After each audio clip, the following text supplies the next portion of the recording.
So much later that the old narrator got tired of waiting and they had to hire a new one.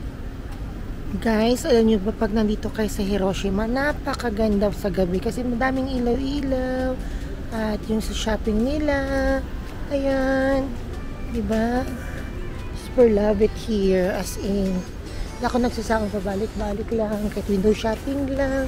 Sige lang, go lang, kasi day off naman, kaya carry boom boom lang guys. Ayan, o diba?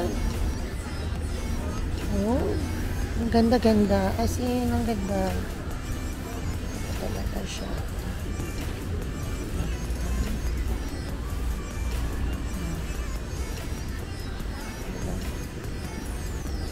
Diba guys, ang ganda-ganda lang talaga dito sa Hiroshima. Medyo malamig-lamig na pag sa gabi.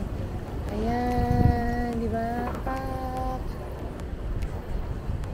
Ayan, ang ganda dito. Medyo malamig-lamig na ngayon sa gabi. Sa init, sa umaga kasi, it's a little bit, syempre summer pa rin dito, hindi natin masasabi. So, syempre init, kaya mas okay nang gumala sa gabi. Kaya tara, punta muna tayo dito sa Wigo at mag-window shopping tayo sa Wigo. Let's go. Pasok tayo dito. Hindi ko alam kung pwede mag-vlog yan. Tara yan. Sige, tingnan natin.